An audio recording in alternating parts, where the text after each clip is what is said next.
여러분 안녕하십니까? 2월 19일 수요일 프레스룸 라이브 구경호입니다. 자, 이번 주가 탄핵 심판 슈퍼위크라고도 여러 언론들이 많은 표현을 했는데 검사들과 윤석열 대통령 그리고 한덕수 총리가 대상이었죠. 자, 오늘과 내일은 한 총리가 중심에 설 것 같습니다. 자, 오늘은 본인 탄핵 심판, 내일은 윤 대통령 관련 증인으로 나서거든요. 자, 먼저 헌법재판소로 가서 분위기 살펴보도록 하겠습니다. 자, 현조 기자, 자, 오늘 한 총리 탄핵 심판 쟁점부터 한번 정리해 볼까요? 네, 한덕수 국무총리의 탄핵심판 첫 변론은 오늘 오후 2시부터 이곳 헌법재판소 대심판정에서 진행됩니다. 앞서 두 차례 변론 준비 기일과는 달리 오늘은 첫 변론 기일이라 출석 의무가 있는 만큼 한 총리도 직접 출석할 것으로 알려졌는데요. 윤석열 대통령에 대한 탄핵 소추안이 통과된 직후 한 총리는 대통령 권한 대행을 맡았지만 13일 만에 직무가 정지됐습니다. 탄핵 소추 사유로는 12.3 비상계엄을 방조하고 김건희 특검법에 거부권을 행사한 점, 헌법재판관 임명을 거부한 점 등을 들었습니다. 한 총리 측은 탄핵 소추 사유가 적절하지 않고 국회가 탄핵 소추권을 남용하고 있다는 입장입니다. 한편 한 총리는 내일 윤 대통령 탄핵 심판 10차 변론 기일에 증인으로도 출석할 예정인데요.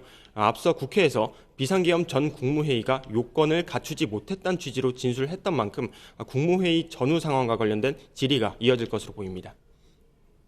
네, 그리고 국회에서 이 한 총리 탄핵안을 의결한 게 요건을 갖췄는지도 관심인데 헌재에서 이 권한쟁의 심판도 진행을 한다고요? 네, 그렇습니다. 한 총리 탄핵 심판 변론이 끝나고 곧바로 탄핵 소추 의결 정족수 관련 권한쟁의 심판 첫 변론 기일이 진행됩니다. 정식 명칭은 국회의원과 국회의장 간 권한쟁의 심판인데요. 국회가 한 총리에 대한 탄핵 소추안을 발의 의결한 건 지난해 12월입니다. 제적 국회의원 300명 중 192명의 찬성으로 가결이 됐는데 사실상 더불어민주당 등 야권 주도로 이뤄졌죠. 우원식 국회의장은 탄핵안 가결 요건을 국무총리 탄핵 정족수인 제적의원 과반수 찬성을 요건으로 했습니다. 그런데 국민의힘 의원들이 이 요건을 잘못 적용했다며 국회의장을 상대로 권한쟁의 심판을 낸 건데요. 한 총리가 당시 대통령 권한 대행직을 맡고 있었기 때문에 대통령 탄핵 정족수인 제적의원 3분의 2 이상 찬성을 적용해야 한다는 게 국민의힘 측 주장입니다. 헌재가 윤 대통령 탄핵 심판에 집중하고 있는 만큼 오늘 두 재판은 심리가 오래 걸리지는 않을 것이란 관측이 나옵니다. 지금까지 헌법재판소에서 전해드렸습니다.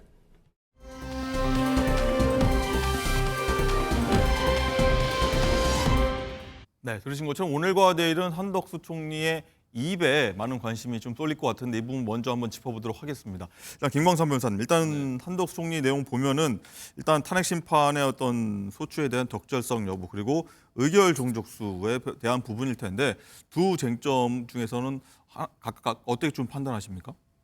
일단 이제 본인에 대한 탄핵 심판이잖아요. 네. 또 하나는 이제 탄핵 심판이 됐는데 이제 탄핵 소추 의결할 때 국회에서 과연 대통령의 권한대행이기 때문에 대통령에 준하는 3분의 2의 정족수가 필요한 건지 아니면 일반 국민의원 총리처럼 2분의 1로 탄핵을 할 수 있는 건지 네. 그게 사실은 전제가 돼야 하는 거예요. 그래서 만약 이 부분에 있어서 이제 국회에서 3분의 2로 해야 하는데 2분의 1로 했다고 한다면 그건 이제 각하 사유가 되는 겁니다. 네. 그래서 사실은 지금 탄핵 심판 한덕수 총리에 대한 탄핵 심판하고 권한쟁의 심판은 사실은 별개로 된 거지만 네. 동전의 양면과 똑같은 거죠. 어차피 어차피 권한쟁의 심판이 없다 하더라도 탄핵 심판에서는 이걸 판단을 해줘야 하는 네. 이제 그런 상황이기 때문에 아마 근데 이제 우리가 관심 있게 볼 부분은 그러면 한덕수 총리에 대한 탄핵 심판 결정이 언제 날 거냐 이 부분이에요. 그런데 이게 대통령 탄핵 심판과 좀 물려 있는 측면이 있죠. 뭐 한덕수 탄핵 심판부터 해야 된다 이런 의견도 있었고요. 그리고 인용이 된다면 뭐 이대로 가겠지만 만약에 기각이 되면 다시 복귀를 한단 말이에요. 네. 근데 복귀를 한다고 하더라도 복귀하게 되면 그다음에 이제 대통령의 어떤 탄핵 심판이 있잖아요. 이제 그러다 보니까 아마 대통령 탄핵 심판 결정을 먼저 할 가능성이 좀 높지 않나 뭐 그렇게 봅니다. 네. 자, 김상현 부대변인 일단은 뭐 대통령 탄핵 심판 선고가 먼저 나올 것 같다는 말씀하셨고 만약에 또 한덕수 총리 뭐 결과가 더 판단이 먼저 나온다고 하면은 또 이 앞서 최상목 대행이 임명했던 뭐 재판관들 이것도 어떻게 해야 되냐 이런 문제도 나올 수 있고 좀 꼬일 수도 있는 문제 같아요. 어떻게 보십니까? 최상목 권한대행이 헌재 재판관을 임명한 것은 네. 권한대행의 자격을 가졌을 때 이미 행사된 그 권한이기 때문에 그것이 문제가 될 이유는 저는 없다고 보고요. 그 한덕수 총리가 권한대행으로 복귀를 한다면 그때서부터 권한대행직을 가지고 또 권한을 행사하면 되는 것이기 때문에 그 논란은 저는 없다고 보고요. 1번. 그리고 두 번째로 권한쟁의와 탄핵 심판 이 두 개는 저는 개인적으로는 권한쟁의가 먼저 결론이 나야 된다고 봐요. 예. 왜냐하면 그 151석으로 탄핵할 수 없다라고 결정이 나면은 이게 탄핵 자체가 네. 지금 심판 대상이 될 수가 없잖아요. 탄핵 소추의 과정부터 봐야 과정 된다. 아니 그러니까 그 과정이 아니라 이제 이 절차가 네. 절차가 제대로 요건이 맞았느냐 이 부분을 먼저 봐야 되는 거죠. 그러니까 모든 재판에서도 기본적으로 뭐 청구인 적격이라든가 뭐 절차라든가 이런 거 먼저 보잖아요. 네. 그러니까 그런 걸 보듯이 기본적으로 이 전제가 되는 부분, 다시 말해서 151석으로 권한 대행을 탄핵하는 것이 맞냐? 국무총리를 그 당시에 그러면은 또 국무총리로서의 요건만 가지고 탄핵이 될 수 있는 것이냐? 네. 뭐 이 두 개에 대해서 먼저 정리를 해주고 난 다음에 탄핵 심판에 대해서 봐야 되는 것 같고요. 네. 그다음에 탄핵 심판 결정도 제가 볼 때는 이제 좀 시간이 그렇기 때문에 좀 더 걸리는 문제가 되고 네. 그리고 앞서 말씀해 주신 것처럼 대통령 탄핵 심판이 이미 상당 부분 진행이 됐기 때문에 그거보다는 시간이 더 걸리지 않을까 싶습니다. 네. 그리고 또 하나죠. 이 한 총리가 내일 이제 증인으로 나서서 윤 대통령 탄핵 심판에 어떤 증언을 하게 될 텐데, 자, 여기에 대해서는 일단 국무회의 요건이 됐냐 안 됐냐 이 부분이 좀 관건이고 쟁점이 될 것 같은데, 김광삼 변호사님, 일단 여기에 대해서 한 총리가 기존 입장을 좀 유지할지 번복할지가 관심 아니겠습니까? 그건 좀 봐야 할 것 같아요. 네. 일단 비상계엄에 있어서 제일 절차적 요건 중에 제일 중요한 것이 이제 국무회의 아닙니까? 네. 그래서 국무회의에서 이제 심의를 거쳐야 하는데 이게 실질적으로 이루어지느냐 이루어지지 않느냐 이거에 따라서 사실은 헌법과 법률 위반이 되느냐 안 되느냐 굉장히 중요한 그러한 요건이다 이렇게 보면 될 것 같아요. 그런데 한덕수 총리는 이전에도 여러 가지 진술을 할 때 그 당시에 어떤 국무회의 심의가 계엄에 대해서 이제 제대로 이루어진 건 아니다는 취지로 네. 얘기했고, 그랬었죠. 그리고 간이로 이루어졌다. 근데 이제 간이로 이루어졌다 하더라도 사실은 이제 심의가 정족수인 11명의 국무위원들이 모여서 조금이라도 논의를 했다고 한다면 이거 심의라고 볼 수 있거든요. 그런 과정을 이제 거쳤느냐 안 거쳤느냐는 건데 한덕수 총리는 약간 정상적인 국무회의는 아니었다 이렇게 이전에 이미 이 얘기를 했기 때문에 네.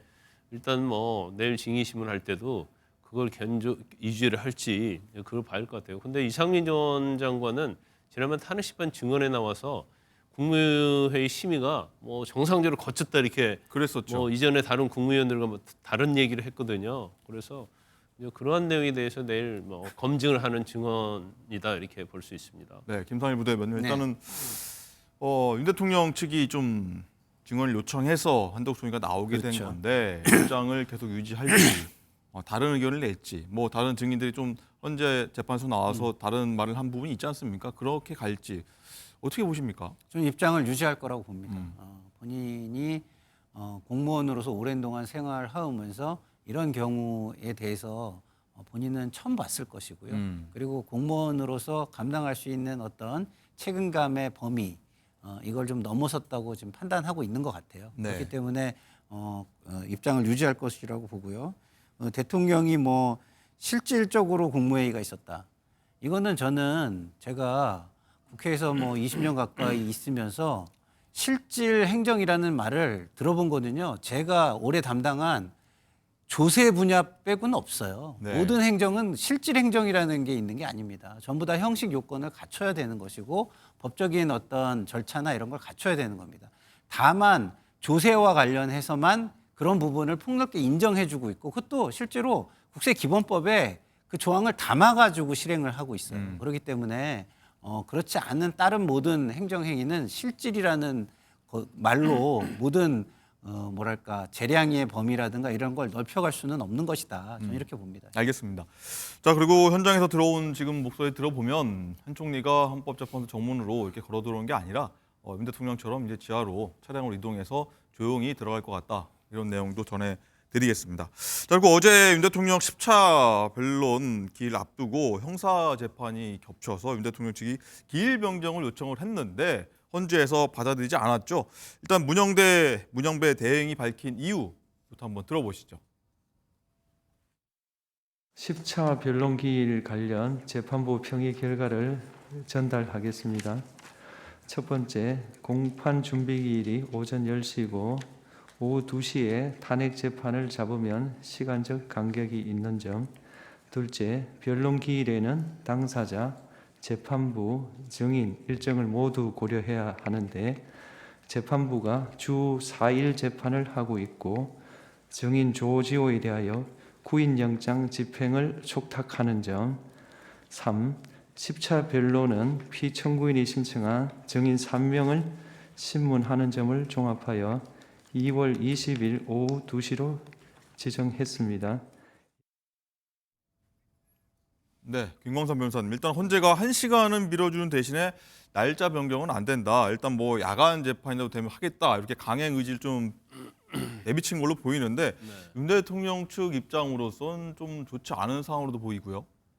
이제 뭐 그 피청구인 대통령 측 입장에서는 기일을 좀 넉넉히 가지면서 이제 방어권을 행사하겠다 그런 취지인 것 같아요. 그런데 지금 내일 재판 자체가 이제 형사 재판이 있고 탄핵 심판 재판이 있잖아요. 겹친 거죠. 그렇죠. 근데 이제 오전에 형사 재판이 있는 거예요. 네. 그런데 형사 재판만 있는 게 아니고 거기에 이제 구속, 취소, 신문 절차가 있거든요. 네. 대통령이 신청한. 그래서 이걸 준비하고 그다음에 시간이 좀 빡빡하고 그다음 오후에 2시에는 또 탄핵 심판 법정에 들어와야 하는데 증인이 또 3명이나 되잖아요. 그러니까 이제 준비하는 데 있어서도 여러 가지 좀 애로 사항이 있다. 그래가지고 시간 변경 요청을 이제 처음에 뭐 안 해주겠다고 했는데 계속 요청을 했어요. 그러니까 이제 헌법재판소에서는 뭐 오후 재판이 2시인데 1시간 정도 이제 늦추기로 했는데 일반적으로 형사 재판에서는 그날 증인이 채택이 안 돼 있으면 네. 증인 신문이 안 돼 있으면 변경을 많이 해줍니다. 아. 그런데 지금 헌재 입장 자체는 그날 증인이 3명이나 이미 나오기로 되어 있고 그런데 이 증인 자체가 다 대통령 측에서 신청한 증인이다. 네. 그다음 그중에 이제 또 중요한 게 그중에 조지호 전 경찰청장이 이날 재판 증언에서 굉장히 중요하거든요. 네. 그런데 조지호 전 경찰청이 이제 혈액암에 걸려가지고 두 번이나 증인 신문에 불출석했거든요. 그랬죠. 그런데 이제 구인장을 이미 발부했기 때문에 만약에 내일 연기가 돼버리면 이제 구인장 문제도 있고 만약 내일 출석하겠다고 왔으면 또 이게 또 기일이 변경돼 버리면 네. 그다음에 출석을 담보할 수 없는 거예요. 변수가 많군요. 그래서 그런 이유하고 또 오전에 형사 재판 있고 오후에 탄핵 심판 재판이 있으니까 이건 뭐 시간적으로는 겹치지 않으니까 그냥 그대로 유지하되 1시간만 늦춰주는 걸로 이제 변경을 한 겁니다. 네. 또 하나 궁금한 건 여기서 일단은 그러면 추가 변론은 있을 것인가? 이걸로 끝나는 것인가? 여기도 관심이 좀 있을 것 같은데 개인적으로 어떻게 보십니까? 내일까지는 증거조사 절차예요. 네. 그래서 내일 그냥 재판을 끝낼 수는 없습니다. 그리고 만약에 일반적으로는 만약 내일 증거조사 끝나고 결심을 할 것 같으면 미리 예고를 했을 거예요. 아. 그리고 내일은 뭐 증인 신문만 있을 것이다. 그러면 한 길 더 갈 수도 있고 안 갈 수도 있는데 이제 대통령 측에서는 지금 계속 주장하는 것이 국회 본관에서 뭐 국회의원들 끌어내라고 했느냐 안 했느냐에 대해서 가장 대통령실에 불리한 증언을 한 사람이 이제 곽정근 전 네. 사령관이거든요. 근데 최근에 이제 국민의힘이랄지 뭐 대통령실에서 공작설을 주장하고 있거든요. 그래서 김현태 특임단장이 나와가지고 이제 그런 부분을 뭐 이야기를 했기 때문에 야당의 뭐 회유 의혹도 있고 그렇죠. 뭐 이런 제기도 그러니까 있죠. 한 번 더 김현태를 부르든지 네. 곽정근 전 사령관을 부르든지 한번 불러야 한다고 아마 강하게 주장할 가능성이 큰데 이 부분을 막 받아들일 가능성은 그렇게 뭐 크진 않다고 봅니다. 네. 근데 그게 하나가 있어요. 네. 그다음 두 번째는 조지호 전 경찰청장이 내일 안 나왔을 때 네. 이건 굉장히 중요한 증인이고 또 대통령한테는 엄청 불리한 증인이거든요.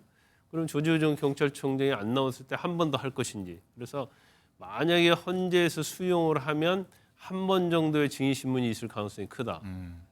그렇지 않다고 한다면 이제 그 다음 기회에 최후의 주장, 의견 진술 듣고 그 다음에 이제 결정을 하는. 그러면 결과적으로 이제 3월 넘어가서 적어도 3월 중순 이전에는 이제 선고할 가능성이 크다. 저는 그렇게 봅니다. 네, 추가 기일이 다음 주에 한 번 더 잡힐 수도 있다는 의견 주셨고요. 일단 김상일 부대변인, 네. 이렇게 되면은 3월 초 중순 선고는 뭐 거의 기정사실화 됐다, 이렇게 보는 시각이 좀 많은 것 같아요. 그렇죠. 예, 저는 이렇게 헌재가 좀 단호하게 입장을 확정한 이유가 네.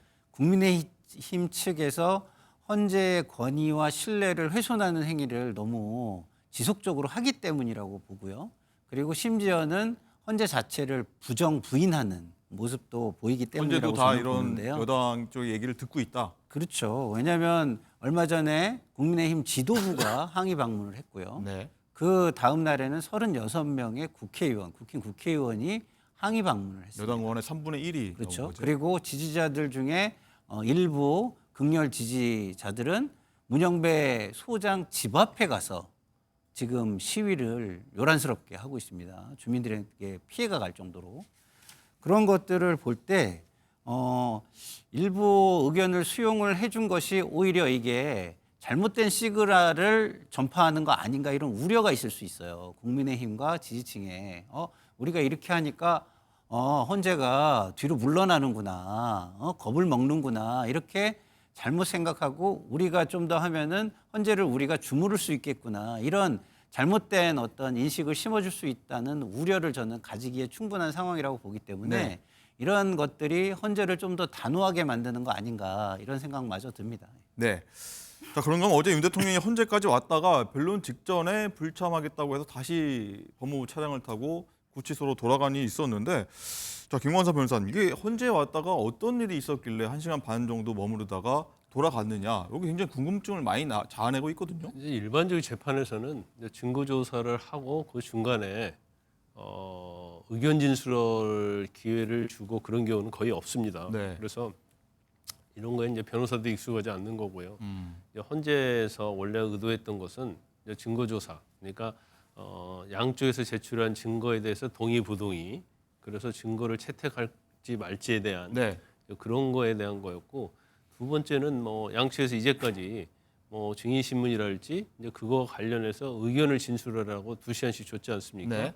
그러면 사실 이것은 이제 변호사가 하는 내용이에요. 그리고 이미 변호사가 주장할 내용은 아마 대통령한테 이걸 다 보여주고 네. 아마 오케이를 받았을 거예요. 윤 대통령 이걸 보고 그렇죠. 나서 확인하고. 그래서 의견에 대해서 이제 변호인들이 하고 증거조사에 대해서 변호인이 의견을 하는 것이지 당사자가 여기서 의견 진술할 그런 기회는 없는 거거든요. 네. 그래서 아마 일단은 뭐 의견 진술의 기회가 있을 수도 있겠다 해서 헌재에 왔는데 네. 아마 그럴 가능성이 전혀 없다 하니까 뭐 헌재에서 그냥 가만히 있을 수는 없잖아요. 재판 도중에, 재판 중에. 그러니까 복귀하는 게 맞겠다 해서 복귀하지 않았나 싶습니다. 그렇다면 이 내용을 사전에 알고도 다시 왔다가 다시 복귀했다는 거는 일단 말씀하신 것처럼 이 변호인의 내용, 뭐 증실, 뭐 증언하는 내용 같은 걸 본 다음에 이상 없다 하고 가는 건가요? 아니면 뭐 거기서 다른 얘기까지 할 수 있는 변호인들이 주장할 내용은 이미 다 대통령하고 네. 다 소통이 됐을 거예요. 그런데 이제 혹시 어제 재판에 있어서 대통령도 의견 진술할 기회가 주어질 가능성이 있다고 생각하고 일단 온 거죠. 왔는데 의견 진술 이런 것들은 변호인이 하고 증거 조사만 하기 때문에 네. 당사자인 피청구인이 거기에 관여할 수 있는 그런 상황이 없어요. 그러니까 뭐 가만히 앉아 있다가 끝날 때까지 기다리느니 어차피 뭐 의견 진술할 기회도 안 주어지니까 구치소로 복귀하는 게 맞겠다 해서 복귀한 것이 아닌가 싶습니다. 알겠습니다.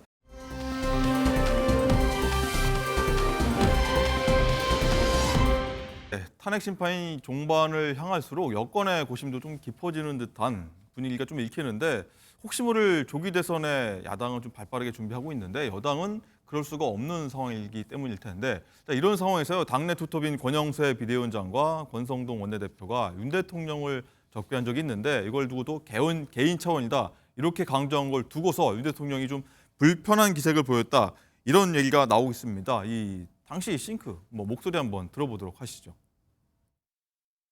개인적인 차원에 가는 거지, 친구가 어려운 상황에 처했을 때 가서 위로하고 격려하는 거는 인간으로서의 당연한 도리다.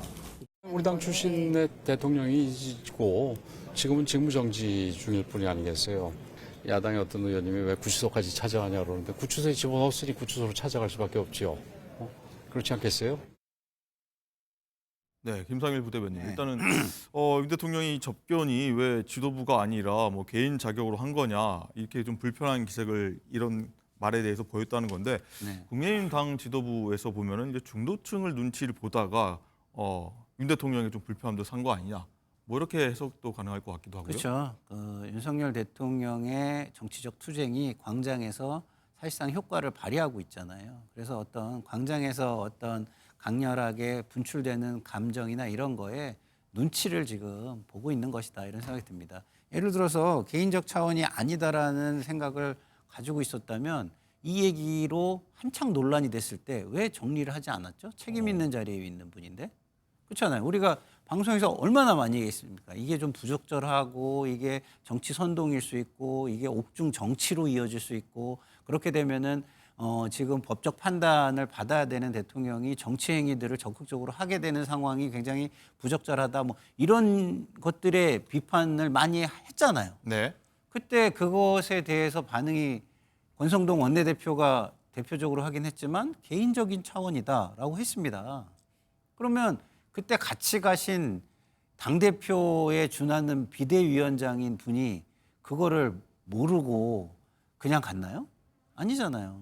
그때는 아무 얘기 안 하다 이제 와가지고 상황이 조금 눈치를 볼 상황이고 대통령도 좀 불편해하니까 말을 이런 식으로 하는 거는 조금 비겁해 보인다는 생각이 듭니다. 네, 김광삼 변호사님. 일단은 이렇게 눈치를 보는 이유 또 하나는 이제 혹시 모를 조기 대선이지만 이 밖에 지금 여권에서는 올릴 수 없는 상황이기 때문에 이런 상황도 벌어지지 않았을까 싶은데 일단 오세훈 시장하고 홍준표 시장이랄지 일단 잠룡들은 어쨌든 조기 대선 모드에 준비에 좀 들어갔다 이렇게 보는 시각이 좀 많지 않습니까? 실제로는. 근데 실질적으로는 명백하게 공개적으로 뭐 행보는 못하지만 네. 뭐 대통령 선거가 조기 대선이 실시될 확률이 크다고 보고 있는 거죠. 그러면 지금부터 하지 않고 일단 뭐 탄핵의 어떤 결정이 난다부터 하면 시간이 좀 늦거든요. 네. 그렇기 때문에 이미 뭐 물밑에서는 뭐 다 움직이고 있다 이렇게 볼 수밖에 없을 것 같고 여당도 마찬가지죠. 물론 이제 강성 보수층의 눈치를 뭐 볼 수밖에 없는 상황이긴 하지만 이건 탄핵 인용의 기각에 대해서는 그러면 탄핵이 기각될 거라고 100% 확신하고 그렇게 갈 수는 없는 거 아니에요? 네. 그러면 탄핵이 인용될 것도 대비를 해야 한다는 거죠. 네. 대비를 해서 지금 뭐 비상계엄과 관련해서도 지금 보수층에서는 민주당이나 이재명 대표에 대한 포비아가 있잖아요. 그러면 만약에 인용이 됐을 때 어떻게 할 것이냐? 그러면 사실은 투트랙으로 가는 게 맞죠. 아무리 뭐 탄핵에 대해서 반대를 하고 그런다 하더라도 그래서 이것은 이제 현실화되고 있다 이렇게 봐요. 그래서 뭐 그 물밑 잠룡들도 그래서 이제 움직이고 있다. 뭐 조기 대선이 혹시나 뭐 확정된다고 하면 그때 준비하면 좀 늦을 수도 있다 이런 시각인 거죠. 그렇죠. 그러니까 뭐 한동훈 대표 같은 경우는 변론 종결 시점에서 네. 등판을 하겠다 이런 얘기 나오는 거고. 근데 이제 오세훈 시장도 사실 지난번에 행사에서 국민의힘 의원들 50명 정도 모였잖아요. 네. 그런데 일반적인 대선 출마를 전제로 하지 않는 이런 행사였다면 국민의힘 의원들이 이렇게 많이 가겠습니까? 그래서 일단 바닥에서는 이제 조기 대선을 좀 기정사실화하고 있지 않느냐 그런 생각을 할 여지가 많다 이렇게 봅니다. 네, 여권의 어떤 셈법이 좀 복잡해졌다 이렇게 좀 정리를 할 수 있겠는데 자 이런 상황에서 명태균 씨가 연일 여권 대선 주자들로 분류되는 인물들이죠. 오세훈, 홍준표 시장을 겨냥한 폭로전을 이어가고 있다 이렇게 좀 봐야 하는 분위기 같은데 명태균 의혹과 관련된 인사들은 또 여기에 대해서 강력하게 좀 부인하고 있죠. 먼저 오세훈 시장 목소리 들어보도록 하겠습니다. 그 오세훈 시장 같은 경우는 어제 조선일보 기사에서 이제 뭐 기웃거리는까지 포함하면 뭐 4번 정도 본 것 같다라고 하시는데 저희가 가지고 있는 객관적 자료들이 있습니다. 전국 주도권을 가져가려면 계속해서 그런 사람들 말을 통해서 뭔가 있는 것처럼 만들고 싶지 않겠어요.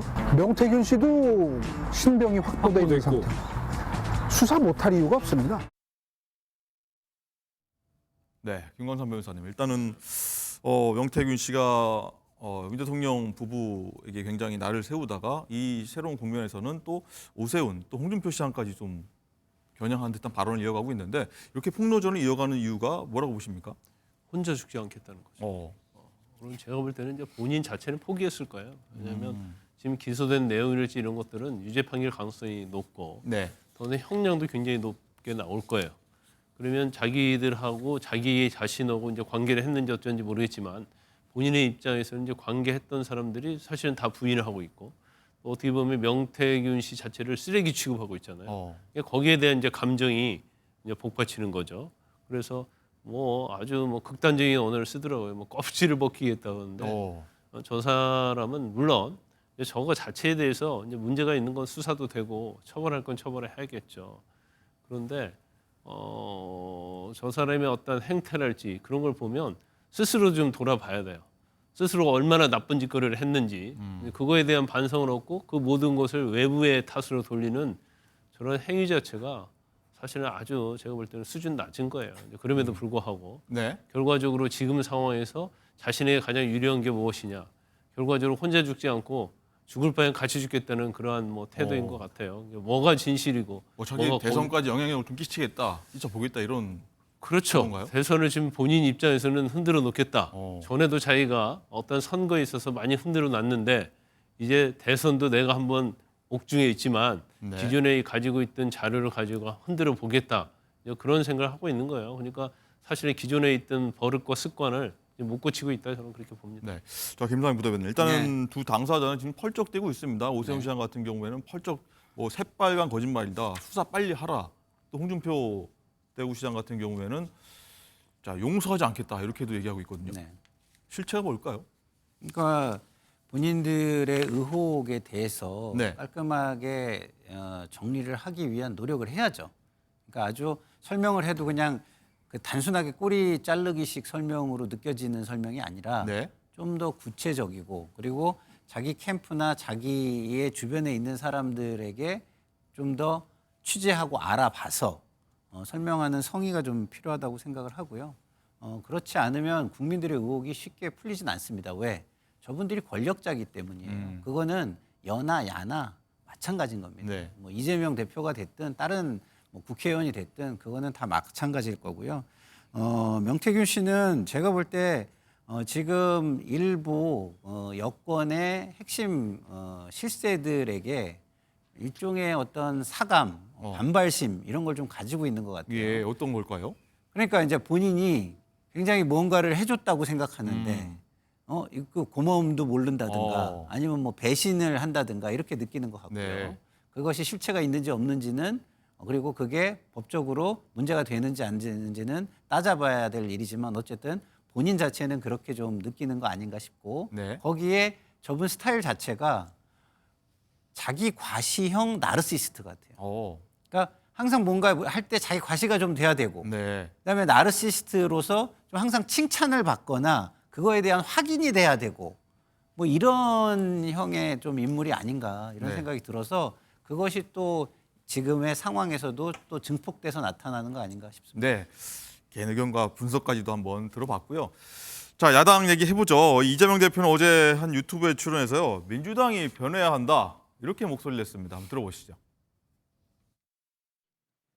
저는 앞으로 대한민국은 민주당이 중도 보수 정권으로 오른쪽을 맡아야 됩니다. 이게 우리가 진보 정권이 아니에요. 진보 진영은 새롭게 구축이 돼야 되고요. 이 사람들은 보수 집단이 아니에요. 우리는 우클릭 안 했어요. 원래 우리 자리에 있는데 저들이 워낙 분배, 공정이라는 문제를 가치를 버리니까 이것도 해야 된다고 하는 게 너무 크게 보였던 거죠. 네, 김상일 부대변인. 네. 일단은 이재명 대표의 어떤 민주당도 변해야 된다는 발언. 네. 조금은 이게 뭐지라고 하는 좀 느끼는 분들도 계실 것 같고 네. 또 보면은 통합 행보를 나서고 있고 지금 보면 모레죠. 박용진 의원입니다. 비명계로 불리는데 뭐 공천을 못 받았다, 지난 총선 때 네. 이렇게 좀 반발했던 인물인데 이런 행보를 어떻게 보십니까? 민주당이 변해야 된다. 뭐 좋은 말이에요. 변해야죠. 네. 누굴 위해서? 이게 중요한 거예요. 저는 이제 한동훈 대표 중에서 정치적 워딩 중에 굉장히 저 사람이 좀 선점을 했고 잘했다라고 제가 느끼는 게 있어요. 항상 뭐냐면 네. 목적이 뭐냐를 얘기를 하는 거예요.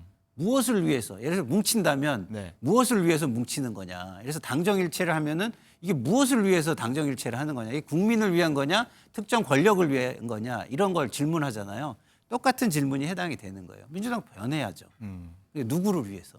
누굽니까? 이재명 대표를 위해서 변하는 게 아니라 국민을 위해서 변해야죠. 그래서 이재명 대표가 국민을 위해서 민주당이 변하는 법을 아시려면 본인의 생각만을 가지고 당을 운영할 게 아니라 폭넓은 소리를 들으면서 민주당의 기본 방향은 유지를 하면서 네. 거기에 그 포용성과 확장성을 가미하는 방식으로 변해야 한다. 다시 말해서 민주당 전체가 정체성이 바뀌고 발전하는 방향으로 그리고 보다 많은 국민에게 네.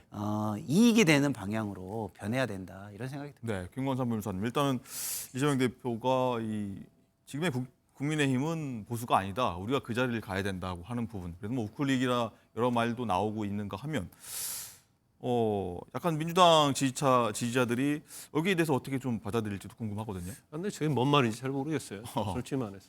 중도 보수 얘기하고 있는데 민주당이 변하기 전에 이재명 대표가 변해야죠. 근데 이재명 대표가 변하는데 변하는 척 했다가 원위치 왔다 변하는 척 했다가 원위치 하는 거예요. 민주당은 변하고 싶어도 이재명 대표 눈치 보느라고 민주당이 변할 수가 없어요. 왜냐하면 이재명의 민주당의 이재명이 아니고 이재명의 민주당이잖아요. 주종 관계가 주인은 이재명이고 종은 민주당이거든요. 그러면 주인이 지금 이런 상황이라면 민주당 이끌고 가야죠. 그런데 계속적으로 보면 우클릭에 대해서 뭐 그게 아니다고 얘기하는데 이제까지 우클릭도 없는데 그러면 지금 언론이 또 가짜 뉴스 전파한 겁니까? 뭐 민생 지원금이 25만 원 포기한다고 놓고 또 원위치 왔잖아요. 여러 가지 성장과 관련해서 얘기하다가는 뭐 아예 반대적으로 반기업과 관련된 그런 법만 쭉 발의를 하고 이중적 태도를 보이고 있는 거예요. 그래서 저렇게 표만 쫓아가지고 저런 어떤 현란한 현올림 자체는 사실은 이제 본인의 표에는 도움이 되지 않는다 저는 그렇게 봅니다. 알겠습니다.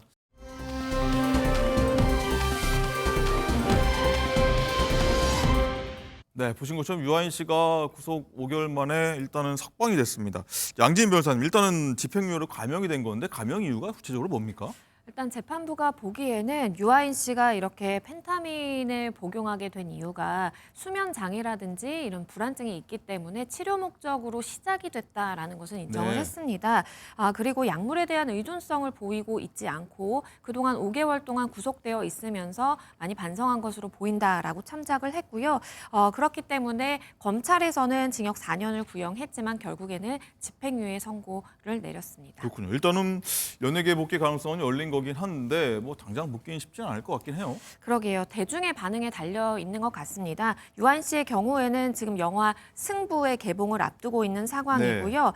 그리고 또 하이파이브라는 영화도 촬영을 이미 해놨는데 이것은 복귀 시점은 지금 불투명한 상황입니다. 제작사에서 이 법적인 분쟁이 마무리되기 전까지는 개봉 일정을 확정하지 않겠다라고 하고 있는 상황이고요. 아무래도 집행유예형 기간 중에는 연예계에 복귀하는 것은 힘들기 때문에 집행유예 기간 동안은 자숙을 하면서 시간을 보내다가 추후에 활동을 재개할 것으로 보입니다. 뭐 최종심이 끝난다고 하면 그때나 좀 기대할 수 있겠군요. 알겠습니다.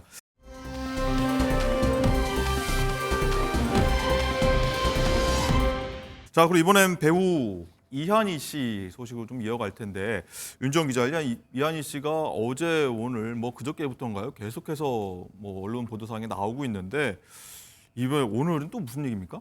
네, 이 먼저 60억 원 세금 탈루 의혹 때문에 좀 논란이 됐었죠. 네. 그런데 오늘은 이 부동산 매입과 관련된 자금이 논란이 되고 있습니다.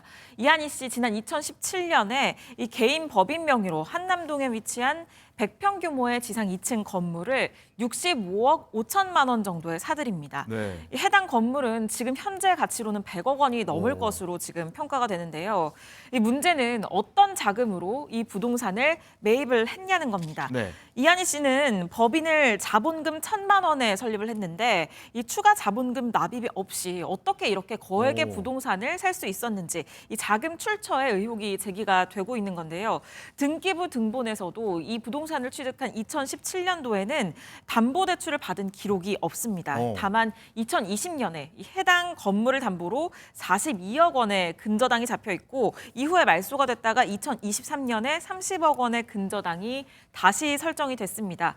여기에 대해서 이한희 씨 소속사는 2017년도에 최초 계약을 했을 때 이 소유자가 사망을 하면서 이 잔금 납부와 그리고 최종 계약 시기가 3년 정도 시간이 소요됐다. 그래서 최초의 대출을 받은 2020년에 이 최초의 대출을 받아서 잔금을 납부를 한 거다. 이렇게 얘기를 했고 모든 절차가 적법한 절차에 따라서 진행이 됐다. 이렇게 밝혔습니다. 또 세금 탈루 의혹에 대해서는 고의적인 누락이 아니었다라는 입장이고요. 추징금은 모두 납부했다고 밝혔습니다. 자, 양진 변호사님, 일단은 모든 절차가 적법했다 이런 게 일단 이한희 씨의 입장인데 한번 보면은 뭐 60억이라는 얘기가 나오고 금액이 굉장히 큽니다. 그렇습니다. 연예인들이 간혹가다 이제 세금 탈루를 해서 이러한 부분이 문제가 되는 경우가 있었는데 2022년에는 송혜교 씨가 35억 원 추징당했고요. 2020년에는 권상우 씨가 10억 원, 그리고 2023년에는 박희순 씨가 8억 원을 추징을 당했어요.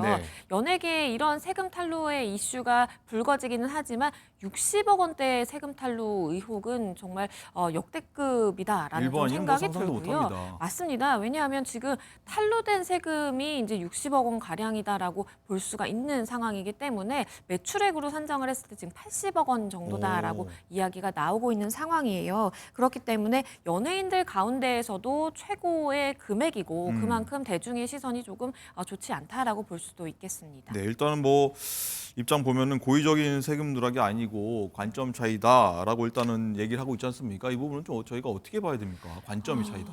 글쎄요, 이게 사실 이렇게 관점의 차이이고 세무 당국과 그리고 세무 대리인 간의 관점의 차이로 인해서 이렇게 세금 그 차익이 발생한 것이다라고 많은 연예인들이 설명을 하고는 있는데요. 일단 생각을 해볼 수 있는 하나의 가설은 신고 항목이라든지 아니면 세율을 착오로 일으켜서 이렇게 잘못 신고를 하다 보니까 이렇게 추징이 나온 것 아니냐라는 생각을 하나 해볼 수가 있겠고요. 두 번째로는 지금 2022년에 이한희 씨가 몸담고 있는 엔터 회사에 대해서 이 처음에 세무조사가 들어갔다가 이한희 씨와의 그 금전 거래 현황을 보고 오고 세무조사가 확대가 된 것이거든요. 그렇기 때문에 아마도 이 이한희 씨가 소속된 소속사와 이한희 씨 사이에 이제 금전 거래 오간 정황이 있는데 그 부분에 대해서 미신고한 부분이 있지 않을까라는 또 생각도 해볼 수가 있겠습니다. 지금 알려지고 있는 바에 따르면요, 60억 추징을 당했는데 세액이 42억 원, 가산세가 18억 원이라고 합니다. 그래서 30%의 지금 가산세가 적용이 된 상황이고요. 그렇다라고 하더라도 세액 42억 원이 너무 거액이다 보니까 이 부분에 대한 의혹 해소가 좀 명확히 있어야 되는 건 아니냐라는 이야기도 나옵니다.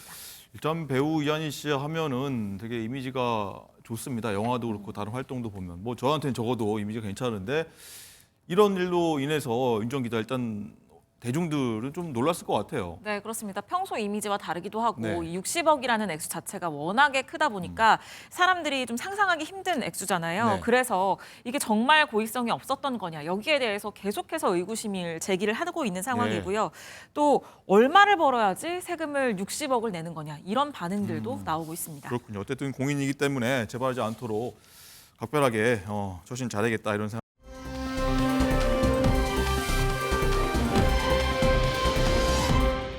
저 어제 오늘 보면서 굉장히 놀랐던 기사인데 어떻게 보면 해프닝이라도 할 수 있겠는데 한 재수생이 자신도 모르는 사이에 대학을 입학했다가 취소당하는 일이 있었어요. 네, 그렇습니다. 이 학생이 최근에 숭실대에 합격을 했는데 정시 모집에 합격을 했습니다. 그런데 본인이 아르바이트를 하던 도중에 학교로부터 등록금 환불 절차가 완료됐다. 이런 문자를 받은 겁니다. 합격하고 좋아하고 있었는데. 네, 본인은 등록금 환불, 입학 포기를 신청한 적이 전혀 없는데 입학 취소가 된 거죠. 이 당황한 학생이 학교 홈페이지에 접속을 해봤더니 정말로 입학 등록을 취소됐다는 증명서를 확인을 할 수 있었고요. 그래서 즉시 학교에 연락을 해서 상황을 전했고 또 경찰에도 신고를 했습니다. 자, 재수생이라서 정말 1년 진짜 열심히 해갖고 이 등록금 벌려고 알바를 아마 했을 것 같은데 갑자기 취소라는 소식에 정말 이런 게 아마 맞을 것 같습니다. 마른 알에게 날벼락이다. 이런 얘기일 것 같아요. 네, 이 학생이 이후에 모르는 사람으로부터 SNS 메시지를 받았다고 하는데요. 아, 그 도대체 직후에요? 어떻게 이런 일이 있었던 건지 이 메시지를 작성한 이 작성자는 본인이 기숙학원 옆자리에 있었던 아이다. 오. 이 재수생의 기숙학원 옆자리에 있었던 아이다. 이렇게 본인을 소개를 하면서 자신이 너의 아이디와 비밀번호를 알게 돼서 어제 아침에 나도 모르게 대학 등록 취소를 눌렀다. 오. 누르자마자 바로 취소가 될지 몰랐다. 하루 동안 반성을 하고 있다. 이렇게 사과를 했고요. 그리고 잘못을 깨닫고서 대학 입학처에 전화를 해서 자초지종을 설명을 하려고 했는데 주말에 전화를 받지 않아서 못했다. 내일 오전에 10시에 바로 전화를 해서 최대한 되돌려보겠다. 미안하다. 이렇게 오. 얘기를 했다는 건데 그러니까 한마디로 본인이 실수로 입학을 취소했다는 겁니다. 오. 자, 학원 옆자리에 앉은 모르는 학생이 아이디 비번을 어떻게 알고 이거를 접속해서 취소했을지 네. 이건 고의적으로 했다고밖에 볼 수 없겠어요. 네, 그렇게 의심을 할 만한데요. 그래도 다행인 게 제가 숭실대에 이걸 확인해 보니까 이게 그래서 정말로 있었던 일이 맞는지 너무 황당하다 보니까 네. 이런 얘기들이 많았거든요. 그래서 확인을 해보니까 실제 있었고 이 가해 학생에게 얘기를 들어서 이 사실관계를 파악하고 이 결국에는 피해 학생을 구제하는 것으로 결정을 했다고 합니다. 이 학교 관계자 이야기 들어보시죠. 피해 학생은 원래 본인이 이제 취소했던 게 아니니까요. 네. 그래서 저희가 사실관계 확인을 한 이후에 위원회 심의 걸쳐가지고 이제 구제를 해준 거고요. 네, 학교 측에 문의를 해보니까 이게 등록 취소는 단순하게 아이디, 비밀번호를 알아서 로그인을 하는 것만으로는 할 수가 없고요. 이메일이나 휴대전화 등 본인 인증 절차를 추가적으로 거쳐야 한다고 합니다. 오. 그렇기 때문에 이게 실수로 등록을 취소했다. 이렇게 얘기하는 가해 학생의 말이 신뢰가 가지 않는 상황인데요.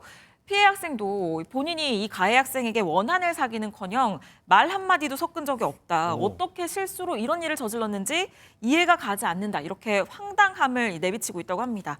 과거에도 이런 비슷한 유사한 오. 사례가 있었다고 하거든요. 그러니까 합격자분들 개인정보 관리에 정말 유의하셔야겠습니다. 자, 양재민 변호사님, 일단은 지금 윤정 기자 쭉 얘기 들어보니까 단순한 뭐 로그인 차원으로 이런 일이 벌어졌지 않을 것 같거든요. 굉장히 조사가 면밀하게 필요할 것 같아요.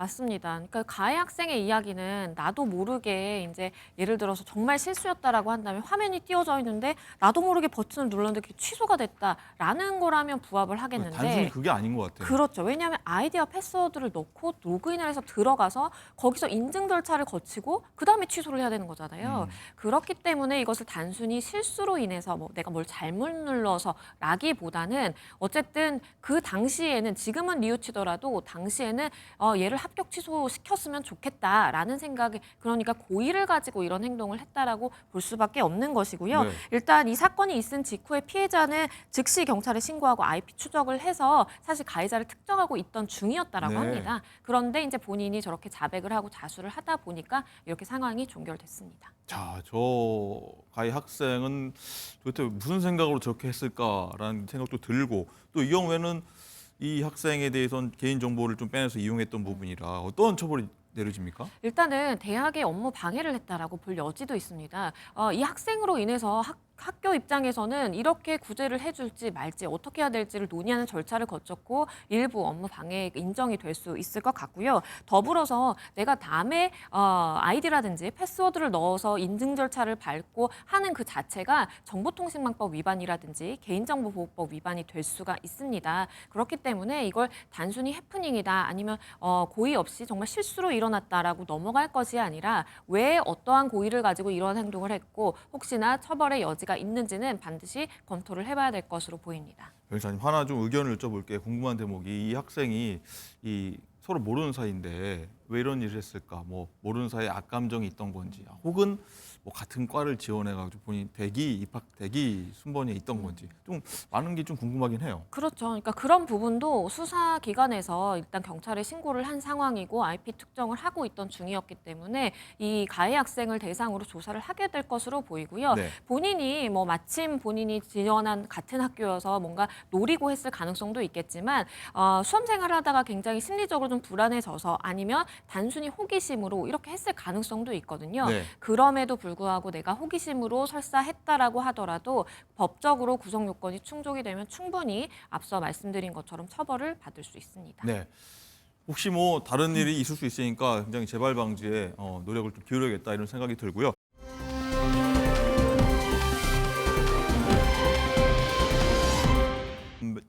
얼마 전에 있던 일이죠. 고 김하늘 양을 살해한 초등학교 교사가 이 범행 전에 살해 방법을 검색했다. 뭐 이런 소식이 들렸어요. 네, 그렇습니다. 경찰이 프로파일러 5명을 투입해서 이 가해 교사의 휴대전화 그리고 교내 컴퓨터 자료 등을 분석 중인데요. 이 경찰 관계자는 계획 범죄에 무게를 두고 있다 이렇게 전했습니다. 포렌식 자료에서 의미 있는 무언가를 확인했다는 취지인데 범행 전에 살해 방법을 검색한 것으로 알려졌습니다. 이 고의성이 있었다는 건데요. 이 가해 교사는 또 범행 당일에 본인이 자해를 해서 응급실로 가지 않았습니까? 네. 그런데 응급실에서 응급치료를 받는 과정에서도 소리를 내서 웃는 모습을 보였다고 합니다. 아, 웃었다고요? 네, 그래서 이때 당시에 굉장히 본인도 고통스러웠을 텐데 네. 그래서 의료진들이 굉장히 당황했다고 하거든요. 그때 당시에는 가해 교사가 단순히 흉기에 찔린 환자인 줄로만 알았다고 합니다.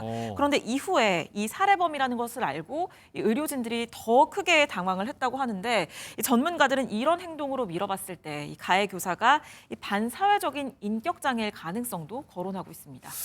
네, 일단 고 김하늘 양 때문에 저희도 방송 전해드리면서 굉장히 좀 먹먹하고 말도 제대로 안 나올 정도였는데 이 가해 교사가 뭐 웃었다, 굉장히 좀 이해하기 힘든 상황인데 일단 이전에 보면 일부 전문가들이 우울증과 그래도 무관하다, 계획살인으로 추정된다, 일부 이런 의견이 있었는데 경찰 조사가 좀 면밀하게 이루어져야 될 것 같아요. 그렇습니다. 일단 지금 나오고 있는 정황들에 따르면 계획 범행인 확률이 높다라고 볼 수밖에 없겠고요. 네. 일단 흉기를 미리 구입하고 준비한 것도 그렇지만 말씀해 주신 것처럼 어떻게 살해를 할지 이러한 것들을 미리 본인이 검토하고 찾아봤다라고 한다면 이거는 명백한 사실 계획 살인으로 볼 수가 있겠죠. 그러한 부분을 밝히는 것이 중요한 이유가 나중에 법정에서 사실 이 판단의 단계에 들어갔을 때 이것이 어떤 동기로 살인을 했고 계획했는지 우발적인지에 따라서 형량의 차이가 있을 수 있기 때문에 굉장히 중요한 부분이고요.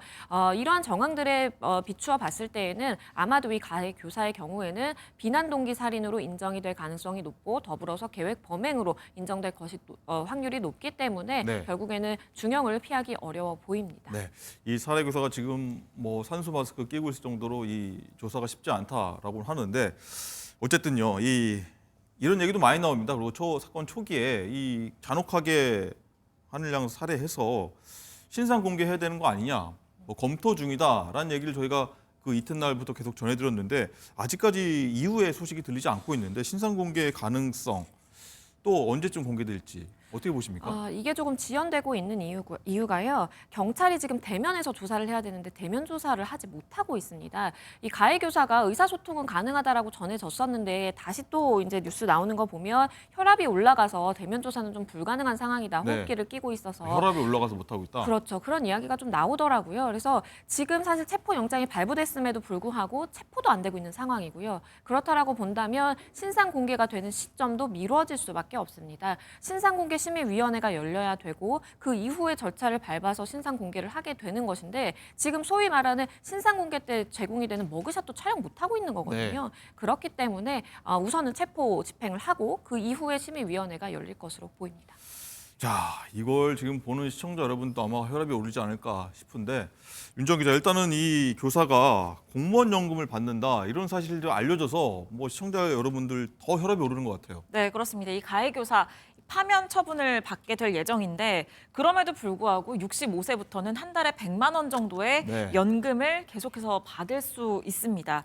왜냐하면 현행 공무원 연금법은 형법상 내란이나 외환죄, 국가보안법에 규정된 죄를 지어서 금고 이상의 형이 확정된 경우에만 연금 수급권을 박탈하기 때문입니다. 이 죄들에 해당되지 않는다면 네. 일부 감액한 연금을 주게 되는데요. 이 가해 교사는 경력이 20년 이상이기 때문에 연금의 50%를 깎여서 100만 원 정도를 받게 되는 겁니다. 이 독일의 경우에는 형법상 고의적 범죄 행위로 1년 이상의 유죄 판결을 받은 경우에는 네. 연금 수급권을 박탈하고 있거든요. 그렇기 때문에 이 공무원 연금공단 측은 이번 사건을 계기로 이 제도 보완을 포함한 개선책을 마련하겠다고 밝힌 상황입니다. 그렇군요.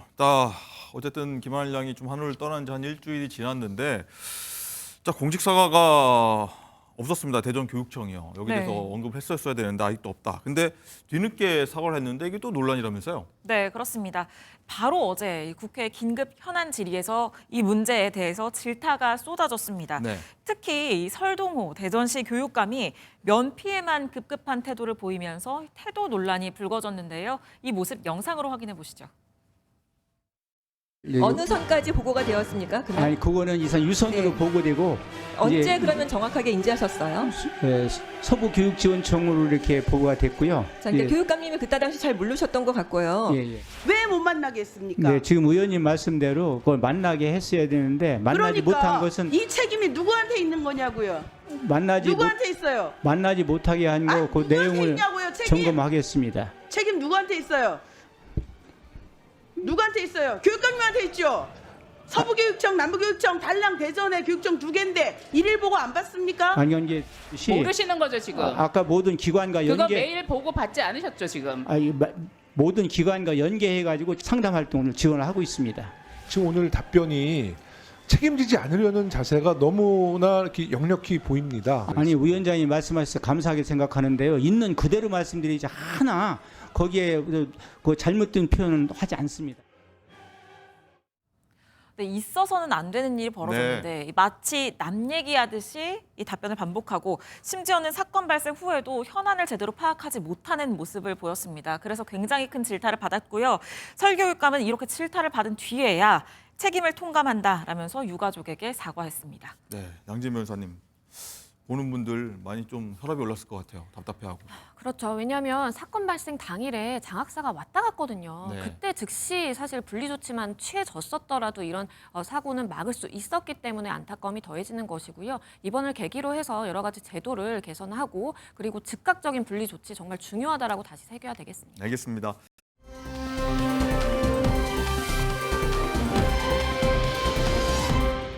라이브픽입니다. 보안을 위해 문에 디지털 도어록 많이 설치하시죠. 하지만 중국 직구 사이트를 통해 저렴하게 구매하신 분들은 주의하셔야겠습니다. 집에 화재가 발생할 경우 몇몇 중국 직구 디지털 도어록은 수동 장치까지 녹아내려 제대로 작동하지 않는다는 실험 결과가 나왔기 때문입니다. 실제 불이 난다면 꼼짝없이 갇히는 건데요. 중국에선 온도 관련 디지털 도어록에 대한 안전 기준이 없어 안전성을 보장받지 못하는 데다가 가격 측면에서도 출입문에 구멍을 뚫는 위치와 크기가 국내와는 달라서 설치나 이사할 때 추가 비용이 발생할 수 있다고요. 업체 측은 즉각 제품의 판매를 차단하고 환불 조치하겠다는 계획을 밝혔는데요. 전문가들은 구매에 앞서서 KC 안전 확인 인증 여부를 꼭 확인하라고 소비자들에게 조언하고 있습니다. 캐나다에서 여객기 사고가 발생했습니다. 여객기가 뒤집히며 착륙했지만 모두 살아남았다는 기적 같은 소식입니다. 현지 시간 17일 캐나다 토론토 공항 델타 항공기가 착륙하던 중 오른쪽 날개가 활주로에 부딪히고 화염과 함께 추락합니다. 거꾸로 뒤집힌 여객기가 모습을 드러내는데요. 착륙 도중 전복된 겁니다. 보기만 해도 아찔한 상황. 다행히도 21명의 부상자만 있을 뿐 탑승자 80명 전원 모두 탈출했는데요. 기적 같은 생존에 전문가들은 안전을 고려한 항공기의 설계와 구조대 승무원들의 발빠른 대응이 빛을 발했다 분석했습니다. 튼튼한 좌석과 안전한 기내 구조, 또 승객 모두가 안전벨트를 하고 있었고 승무원이 침착하게 지시를 내려 승객들을 대피시킨 점이 큰 역할을 했다는데요. 또 신속하게 도착한 공항 소방대가 화재를 진압하며 큰 피해를 막았습니다. 사고 당시 공항엔 강한 눈보라가 몰아쳤다는데 캐나다 당국은 정확한 사고 원인을 조사하고 있습니다.